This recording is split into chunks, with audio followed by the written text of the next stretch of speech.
am Thanasi, and I gotta turn off a fan. Hold on 1 second. We will be right back. What's going on, Mark?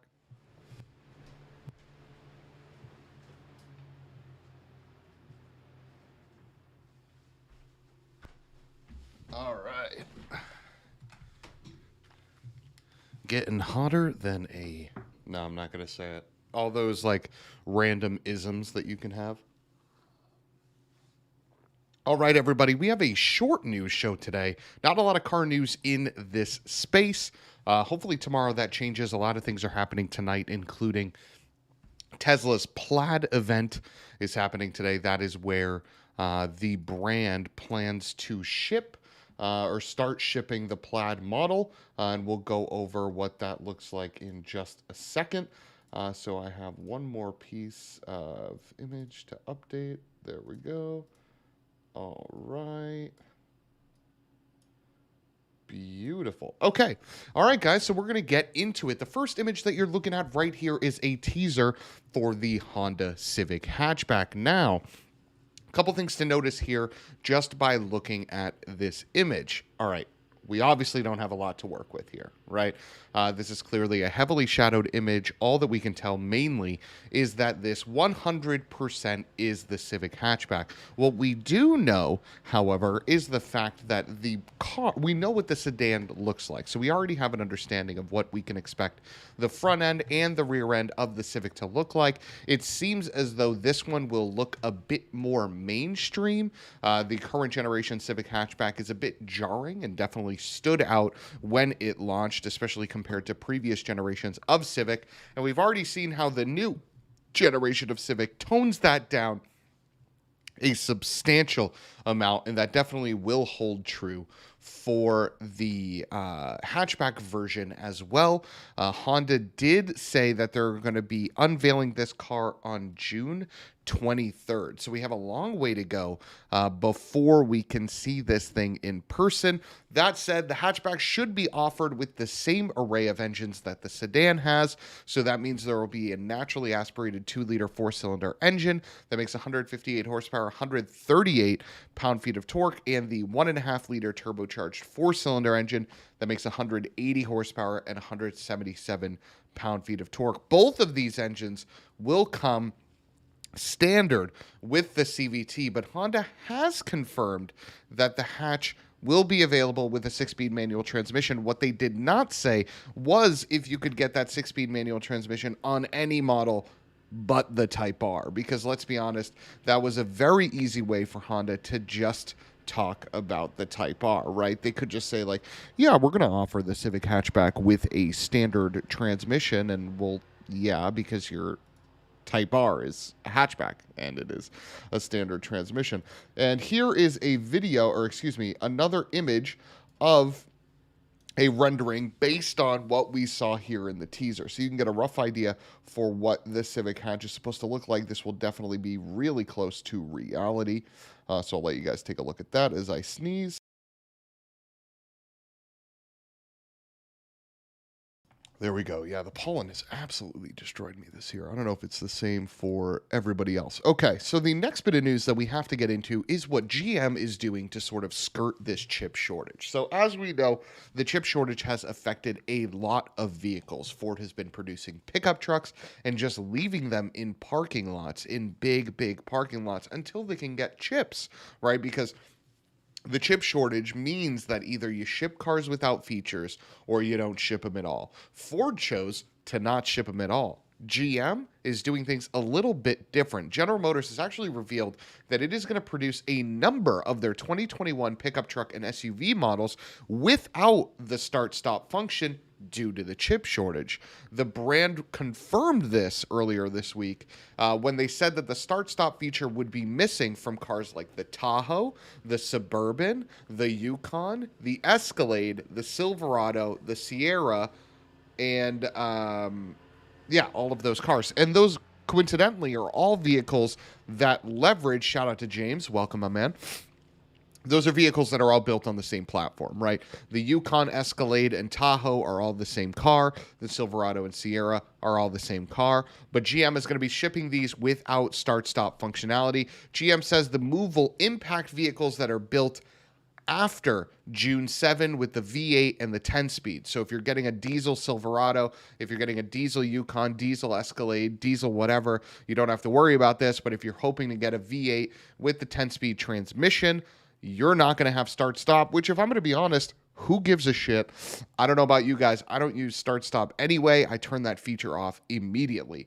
But the senior manager for product and brand communications from Chevrolet, Kevin Kelly, says, by taking this measure, it'll enable us to continue production of our high-demand full-size SUV and pickup trucks as the industry continues to rebound and strengthen. We intend to add start-stop back to these vehicles as soon as possible. So customers are going to receive a credit for their vehicles not having start-stop, and they will get it later on. So this is a good way for GM to really just skirt this sort of chip shortage as best they can, because the Tahoe, Silverado, Sierra, Escalade, Yukon, they're in crazy demand right now. They are selling remarkably well. So the brand needs to keep producing these, right? And speaking of something that competes directly against the Yukon, Silverado, and others, Toyota unveiled their 2022 Toyota Land Cruiser last night. And oh boy, the 300 Series Land Cruiser is here, and it is here to play. But, and this is a big but, before y'all get too excited, let me tell you, right now, there are no plans to bring this Land Cruiser to the U.S., but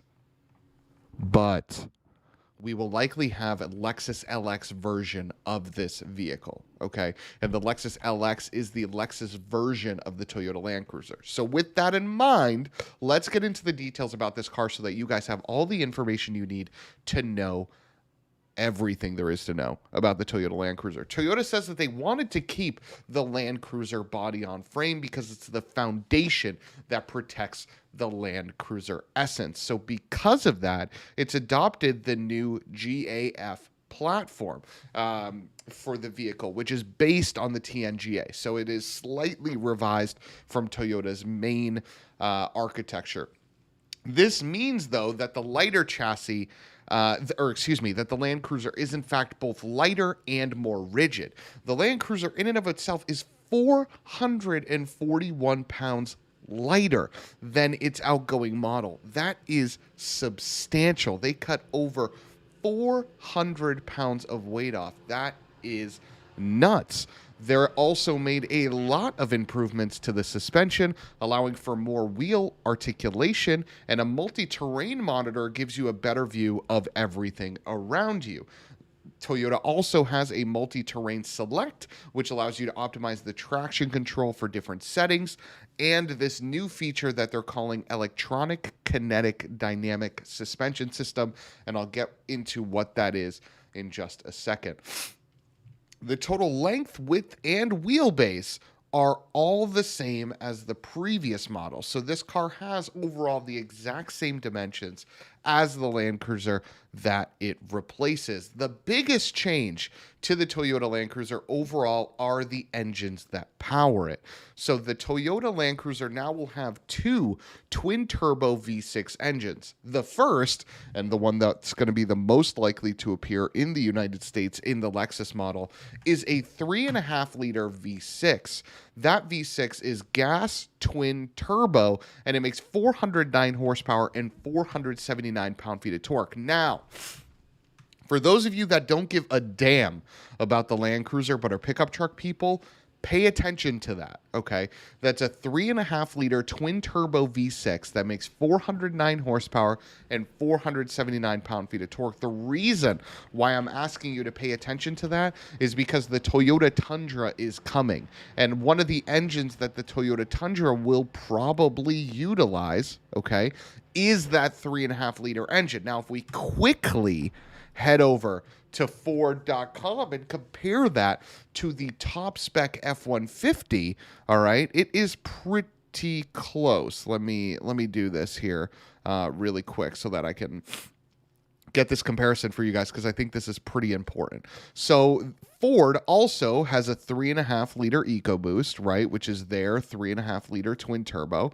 The EcoBoost makes 400 horsepower and 510 pound-feet of torque. So they are lockstep in the horsepower number, but Ford has about 40 torque more than this engine. The second engine available in the Land Cruiser is what we likely will not see here in the States, and that is a 3.3-liter twin-turbo V6 that runs on diesel, and it makes 304 horsepower and 516 pound-feet of torque. Toyota says it's looking to reduce its overall CO2 emissions by 10% compared to the outgoing model, which means that this one will likely have a way higher MPG rating than the Land Cruiser it replaces. And let's be honest, anything is better than the current generation Land Cruiser MPG, which, if you guys didn't know, it gets 13 miles to the gallon in the city and 17 miles to the gallon on the highway. So quite literally anything is better than that. Now, also new for this generation Toyota Land Cruiser is the GR Sport Edition. I'll point it out when it comes in on the slideshow, but what you guys need to know is that more power and performance is expected for this model. So while they didn't tell us the details of it, they just showed it to us and told us that more power, performance, and capability is expected. It is going to be unveiled fully later this year. Shout out to Andy. Welcome, my man. Hope you're doing well. It's going to be unveiled later this year, but they didn't get into specifics about who's getting it and what it's going to be. So when Toyota launched the Land Cruiser yesterday, they showed off 3 specific variants. You had sort of like a limited trim, which is this guy right here. On the left, you have the base model, which is the one in the middle, and the GR Sport, which is the one on the right. Now, it's no secret that the Toyota Land Cruiser, this is the GR Sport, by the way. It's no secret that the Land Cruiser is all about off-road. So one of the things that I wanted to touch on, and I probably actually have to get more details on it, is what the hell is this electric kinetic dynamic suspension system? Because this is something that Toyota is claiming, they're developing, even though they've had it in other cars before. And let me tell you what it was in other cars before. So this was first available in the Lexus GX 470. The system was invented by a company based in Australia, and what it effectively does is adjust the front and rear stabilizers based on a set of hydraulic cylinders.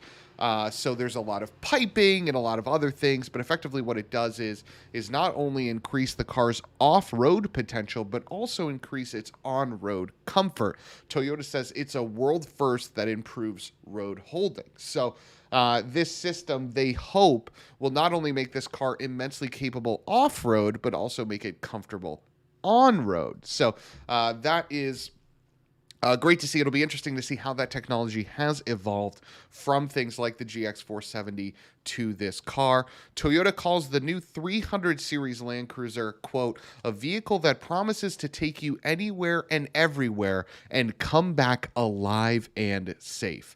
The company says it will launch around the world coming this year, and there are no plans to sell it in the United States. So the quick TLDR on this Toyota Land Cruiser and why I'm showing you this, even though it's not going to be available in the United States, is for 2 reasons. Number one, what you guys are looking at is likely going to come to the United States in the form of a Lexus GX and then later a Lexus LX, right? Both of those models are derived from the Land Cruiser. So we're definitely going to be seeing variants of this in the next generation of those Lexus products. And then 2, that engine is likely going to be the same engine that is going to be powering the Toyota Tundra, that 3.5-liter twin-turbo V6 in this vehicle makes 409 horsepower, 479 pound-feet of torque. And when you compare that to the 3.5-liter twin-turbo from F-150, it makes roughly the same horsepower, but it is a little down on torque. So it should be interesting to see how that translates to the F-150. So When I showed this to a couple friends and other folks, a lot of people were interested to see that the car didn't seem heavily changed. If you go onto the interior, it definitely still looks a bit old school. And while I get that, I think that's the charm of the Toyota Land Cruiser. Honestly, the Land Cruiser overall reminds me heavily of like the 911 of SUVs, meaning from generation to generation, they make just enough changes to keep the car relevant, keep the car new, keep the car hip, keep the car fashionable.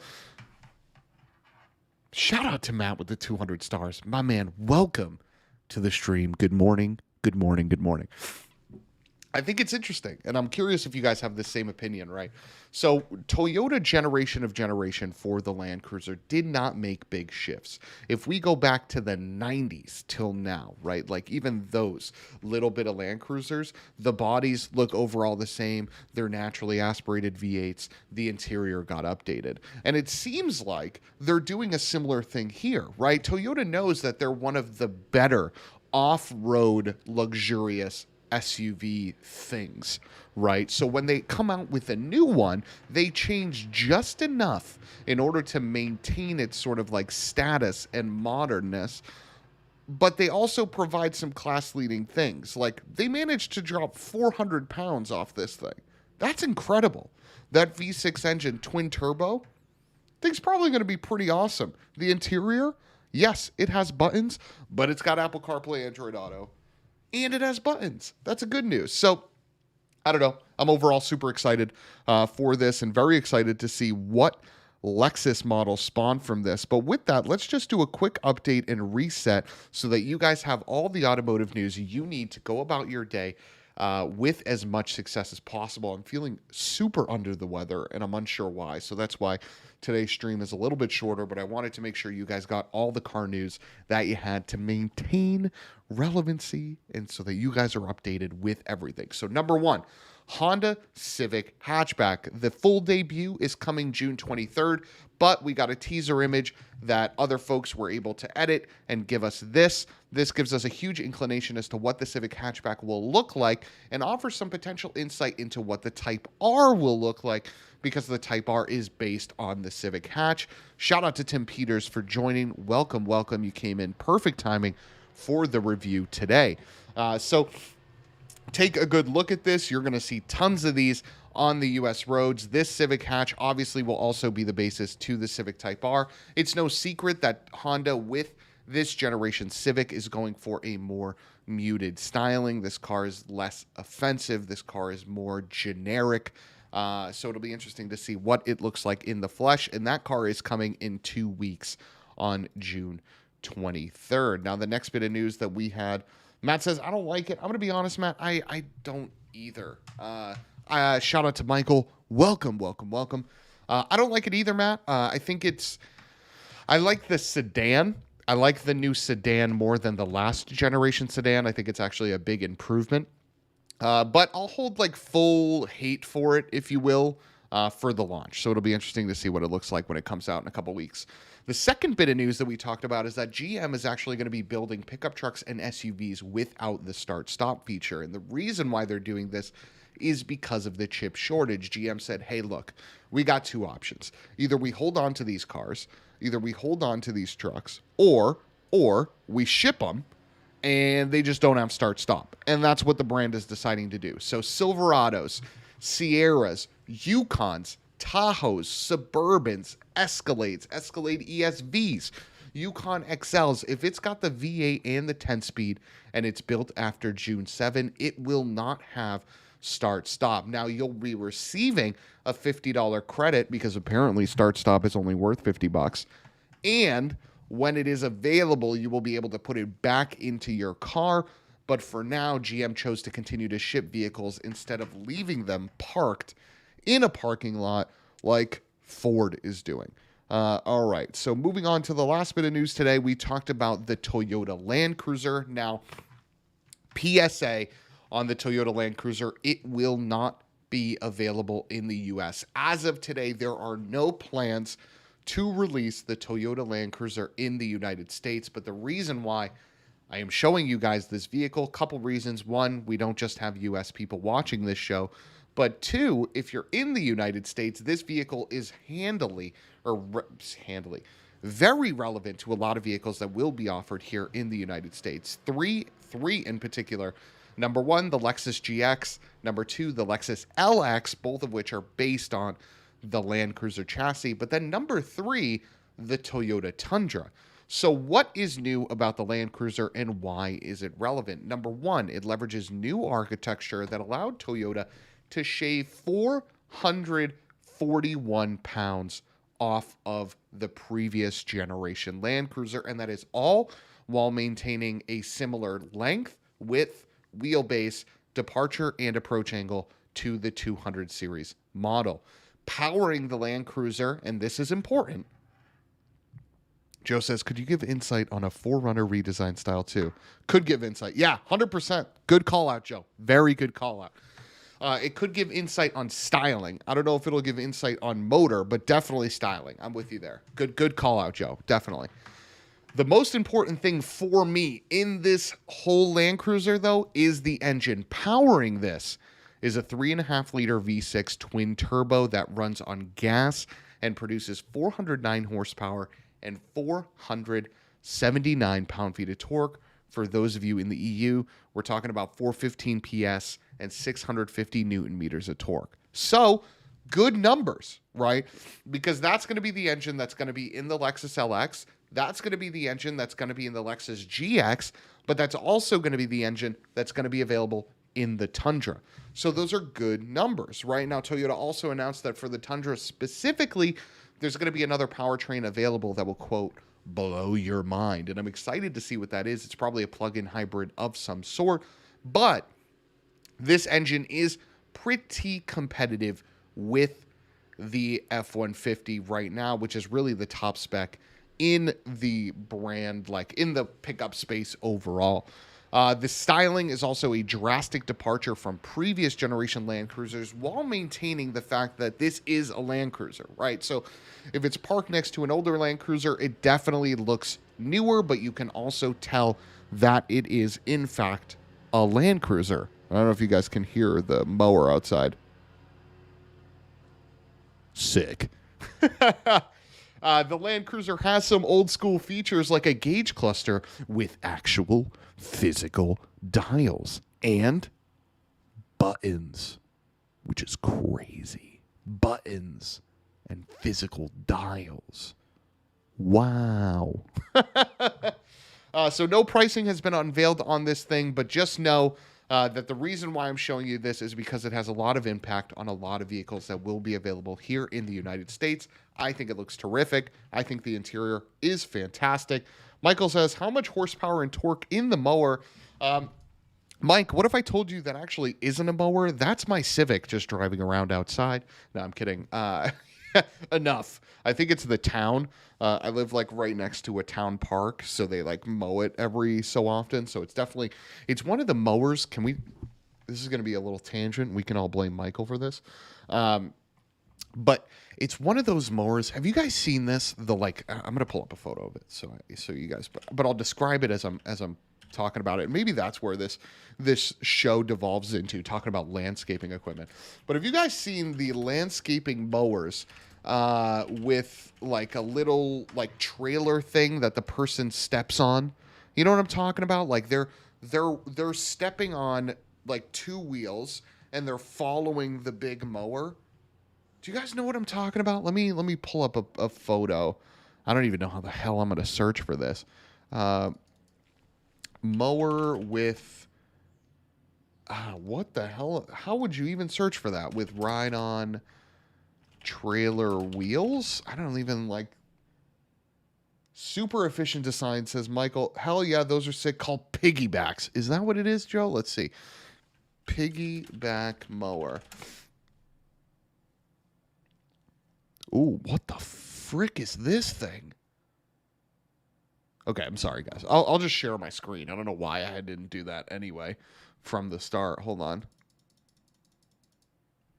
It's probably a way better option. If we're devolving into landscape talk, you know what I mean? Which, by the way, again, we can blame Michael for. Let me pull that up. But they're the coolest thing. Piggyback. There we go. Bang. Okay. Let's see if I can find this thing. Piggyback.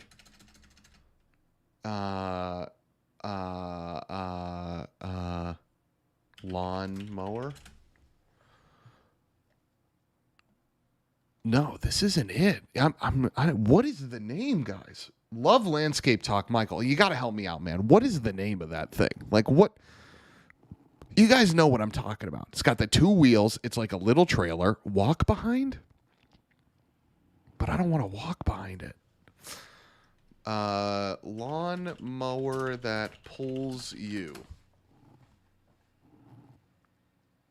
That's not the right search query. It's a natural transition, says Andy. Yeah, it definitely is. I mean, that's what they use outside, guys. And I want to show you this because it's like the coolest thing in the world. And I want to try one desperately. But at the same time, I'm also scared of it. Michael says, no idea the name, but I know exactly what you're talking about. My landscaper has them. Yeah, guys, how the hell do the powers that be, do we not know what this is? Okay, so we got lawn mower with trailer. That's not the right way to say it, but with trailer you stand on. That's not how you spell those words. You stand on. Walk behind no. Oh, was that it? Is this it right here? I don't want to know your name, my friend. Oh my God. What is this? What is this video? What is this?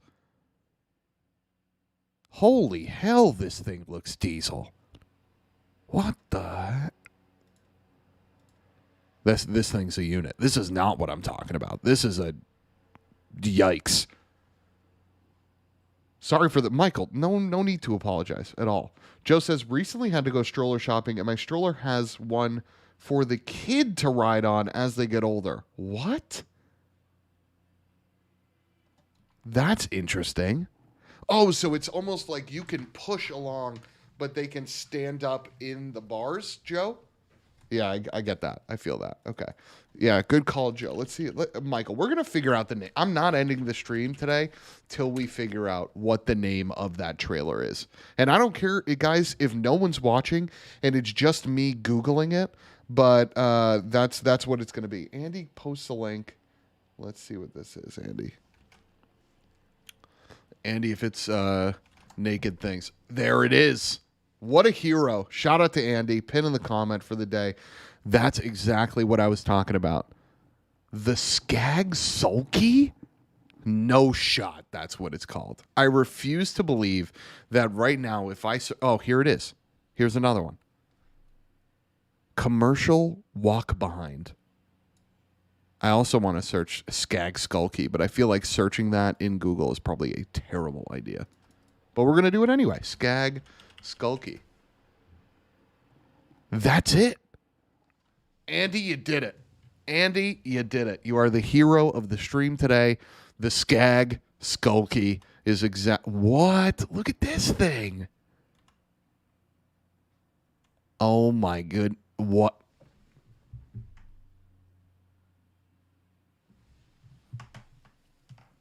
Can we just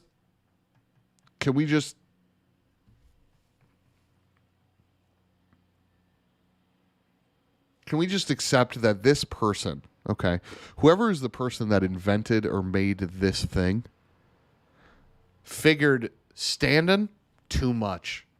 But a ride-on mower? Nah, that ain't it.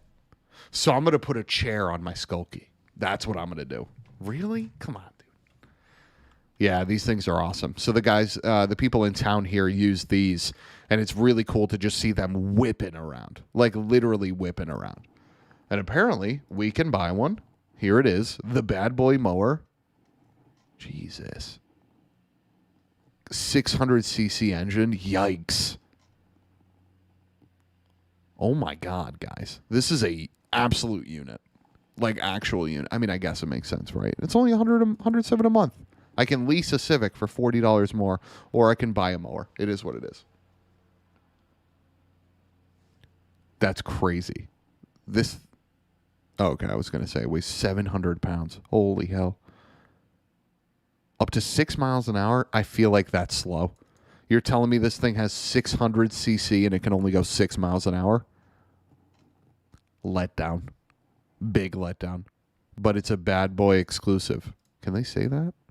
Can they say that? I don't know if they can say that. I'm gonna be honest with you guys. I mean, I know they're bad boy mowers, but like, bad boy mowers. What the hell? What is 2022 lawnmower? What is lawnmower? Shit, this is tool time now. Ugh, ugh, ugh. Now I'm curious, guys.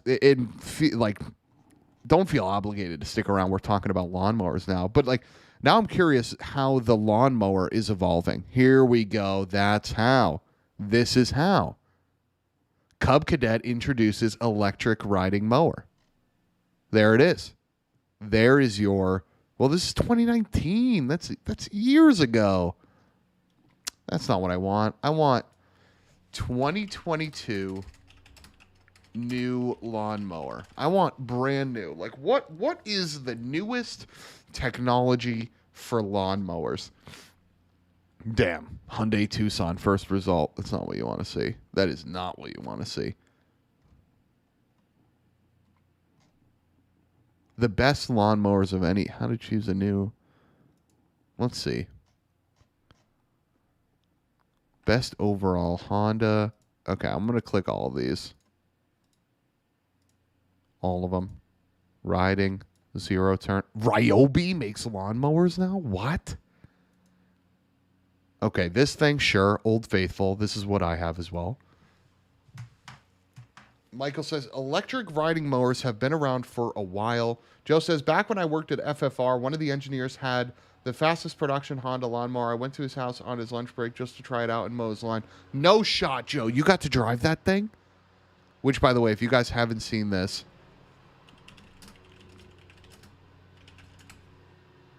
are you talking about this thing, Joe?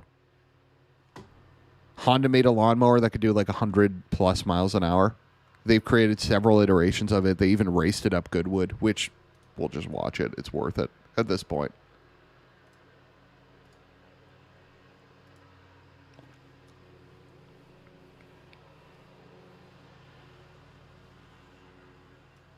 Look at this thing and how sketchy it is. Listen to it. Takes the first turn. It's bouncing all over the place. And he's going all out. They're going for time here. It is bouncy. Oh, he slowed it down. This might be a demonstration. Does he roast tire here? Oh, he might launch it. He's going to launch it. 100%. Yep. You see it get squirrely? It's like a Slam Civic. Mike? Thin ice. No, I'm just kidding. But yeah, this thing is... Look at this! Imagine driving this thing and how sketchy it must feel.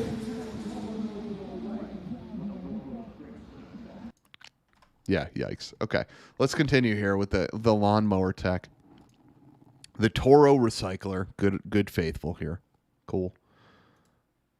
Nothing to see here. Oh, DeWalt. This is a lithium-ion cordless walk-behind. Interesting. Another electric. What the... No, hate that. Wow, Ryobi makes a ride-on now. That's so funny. 4 brushless motors, up to 2 acres, 12 cutting heights. Pretty interesting, guys. Has anyone used one of these things? Or any of the electric, like, ride-on mowers? What the hell? They make a big one? Yikes. Look at this thing. This thing is huge.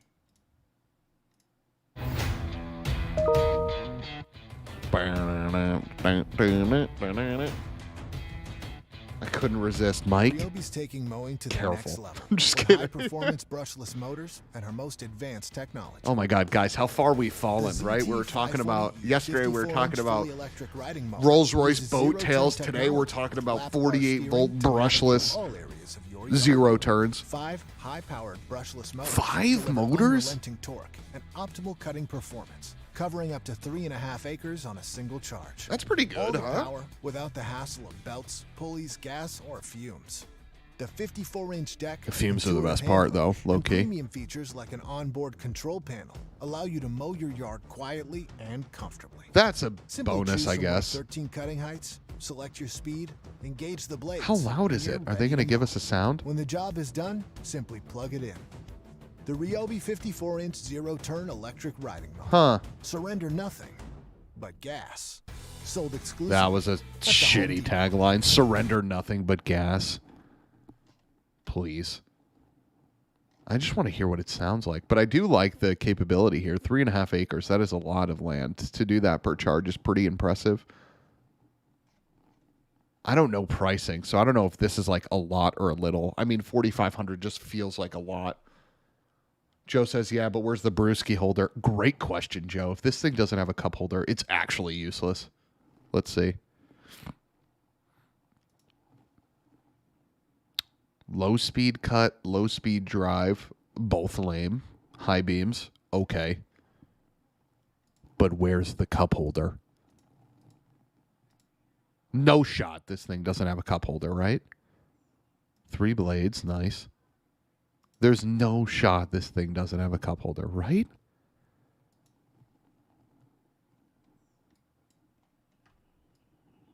Oh my God, it doesn't. Wait. Maybe here? Maybe like right here? Yeah, it does. We're in the clear, Joe. We're in the clear. 13 mowing heights. Which one is right for my yard? All of them, Andy. You just have to adjust different heights as you go. If I don't come over your house and see 13 different lengths of your grass, I'm leaving. I'm turning around and going home. All right, let's continue here. Oh, we can buy this one on Amp. Have you guys ever used these? Husqvarna makes one as well. Yeah, where is it? So you should probably, yeah, here, this guy. Autonomous. It's literally a Roomba mower. Now this is technology I can get behind. Shout out to my man TD. What up? Hope you're doing well. This is tech I can get behind. Right? You just let it ride, and it just cuts your lawn for you. You put a line around the edge of your house, and you just call it a day. That's it. It's beautiful. Look at that. Mow up to 0.4 acres. Perfect. Perfect. I love this. This I adore, actually. Some say it's because I'm lazy, but it is what it is. Andy says I'd have to hand in my man card. Michael says you won't find a cup holder on a zero turn. You need both hands to operate. You will on a traditional riding mower, though. Son of a, I wouldn't expect that. Yeah. Pretty cool, huh? Michael, there's always a hand for a drink, my friend. Always. Regardless of how many hands needed to operate something, there's always a hand for a drink. Always. I want to show you guys this video if you guys haven't seen this. And then I'll leave you alone. I'll let you be. We'll wind it down here.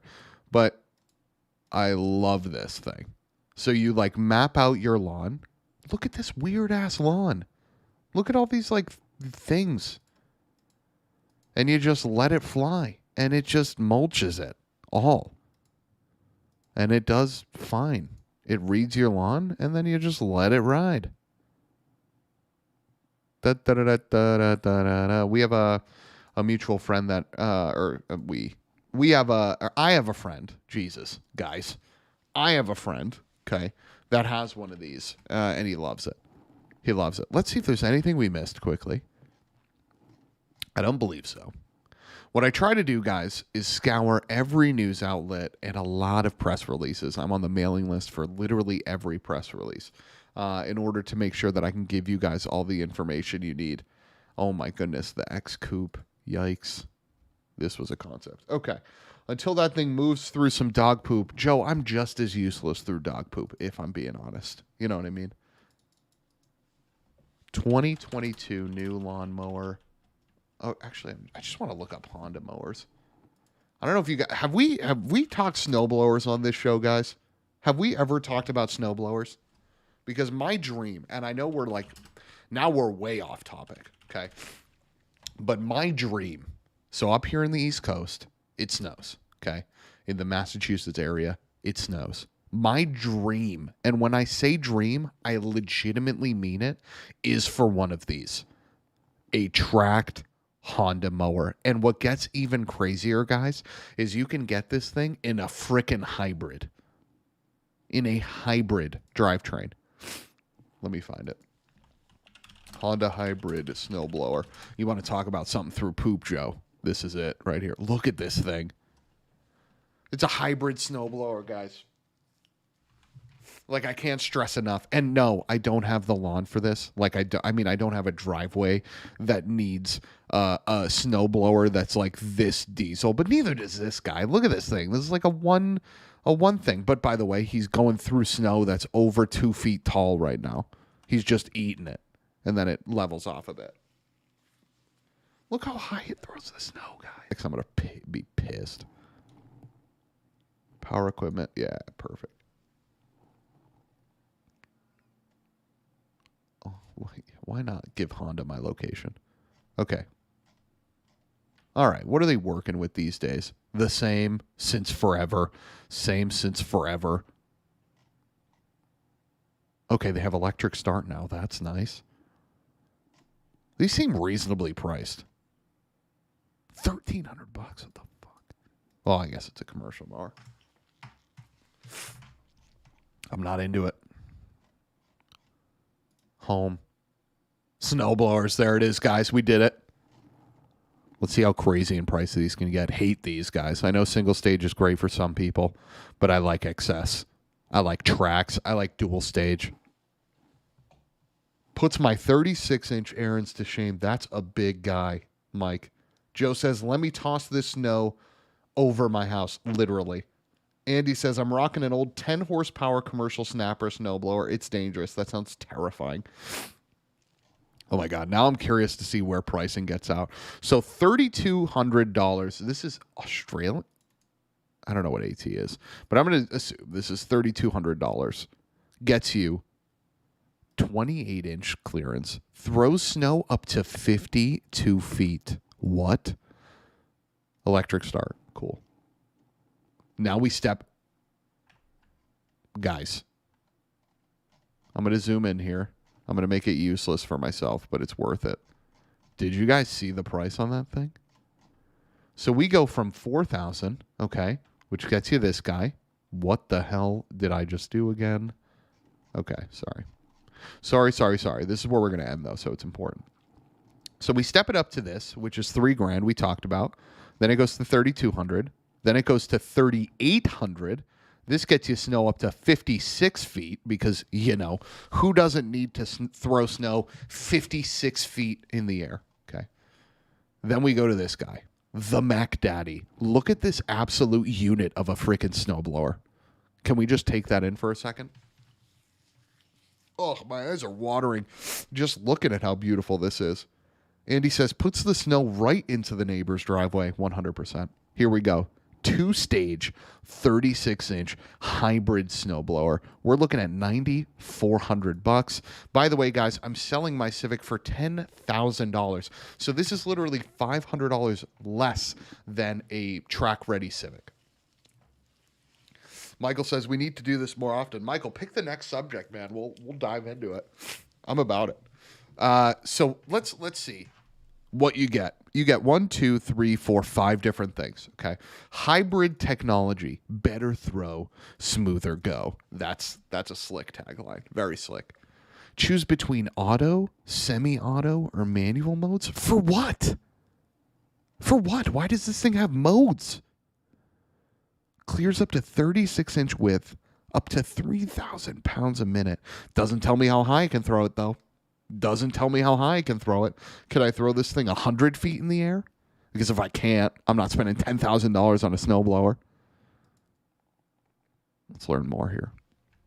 This thing is fucking huge. Excuse my language. Like, huge. And I need it. I, actually need it. Oh my God, the whole body moves up. You guys see that? So not only does the auger and everything else move up, but the engine moves up too. Oh, you love a power-assisted control. You love that. What the? It's got a glove compartment. You love that. You love being able to just drive through this as well. We love that. Wait, is this a video? No. Okay, here we go. Here we go, guys. This is what I needed. I need the features. I need the bullet points, and this is where we're going to end today. Number one, hybrid technology. A combination of engine and electric power provides powerful snow throwing and uninterrupted travel motion simultaneously. Dual electric. Are you fucking kidding me? This thing has dual electric motors. By the way, a Volkswagen ID4 has a single electric motor. This hybrid snowblower has dual motors. Anyway, they power the track drive system, keeping the snowblower moving smoothly. Interesting. The 390, this thing only has 400 cc's. Kind of sounds lame.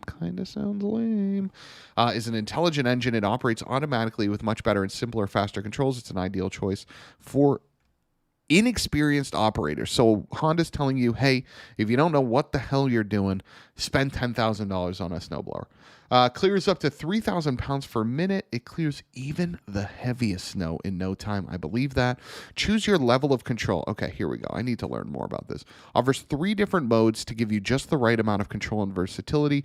Choose auto, semi-auto for the smoothest, most effective snowblowing experience you've ever had. Wow. Auger housing tilts up and down as well as rotating. This allows you to tackle hilly grades.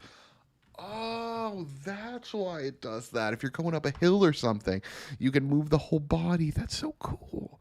An impeller is strategically placed behind the serrated augers, which ensures the discharge of... Oh, guys, are you kidding me? It never gets plugged? That's incredible.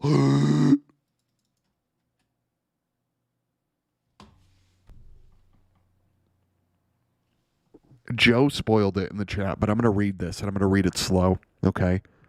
This Honda hybrid snowblower discharges snow up to 62.3 feet away.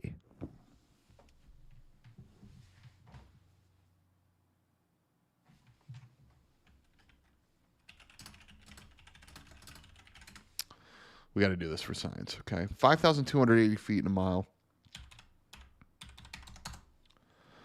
So it throws it a tenth of a mile.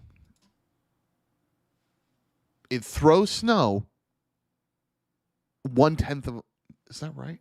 No, 0.01. Excuse me. 1/100th of a mile. What the hell? 62 feet. Jesus. 2 hinge points. Okay. Engage the auger and impeller with just a fingertip. That's incredible. Onboard diagnostics. Are you kidding me? This thing will give you a check engine light. Track drive offers. Yeah, track drive is best drive. Standard work light, because who needs LEDs, even though this is a hybrid snowblower. Convenient controls. Convenient electric transport mode. Move the unit without starting the engine. Brilliant. Joe says, legit Googled the same thing. A city bus is typically up to 60 feet. Yikes. Heavy. I love this, though, by the way, where you can just move it around your garage in EV mode. You don't have to use the gas mode to like move it around. Love that. Heavy duty ice breaking serrated augers. That's incredible. Can it be dyno tuned? Excellent question. Excellent question. Ideal for large properties. Don't tell me where it's ideal, Honda. Okay. I'll use it down my road if I want to. What is the biggest snowblower in the world? Nah, I don't want one of these though. I want like what the biggest like walk by. Yeah, there it is. Yeah, maybe I need that. Well, wait, never mind. This is useless. Why doesn't it have tracks? What the hell is this? Oh my God, it's a dually. All right, guys. All right. We had a lot of fun today. I appreciate you guys. I appreciate everybody for joining. This was a ton of fun. Michael, thank you for that little sidetrack. Oh, we never talked about the espresso. We're back on the espresso kick today, guys. It's 70 degrees over here, which means we can have hot coffee again. Thank you, everybody, for tuning in. This was awesome, guys. I learned a shit ton about lawnmowers. Like a lot. So thank you, everybody, for tuning in. Michael, Andy, Joe, Matt, Tim, everybody. Appreciate you guys all for tuning in. We definitely will have random offshoots like this. Maybe we should do that, guys. How about this? Okay. If you guys are watching, message me topics that we should cover like this. Snowblowers, tractors, bulldozers, whatever it is. I would love to just have tangent days where we don't talk about car news. We just go deep into like snowblowers. I'm all into it because I'll immerse my, like if Joe messages me, okay, and he's like, "Hey T, I want you to talk about dirt bikes for an hour," we'll do it. And I'll give you guys the download on what the newest dirt bikes are, what the best dirt bikes are, and what you can expect. Whatever that is, you let me know. If you guys want to see that, message me on MoneyShift. And if you guys enjoyed today's episode, don't forget to hit that subscribe button if you're on YouTube or that like button if you are on Facebook. I appreciate each and every one of you today for joining in. Matt, thank you again for the stars. Truly, truly appreciate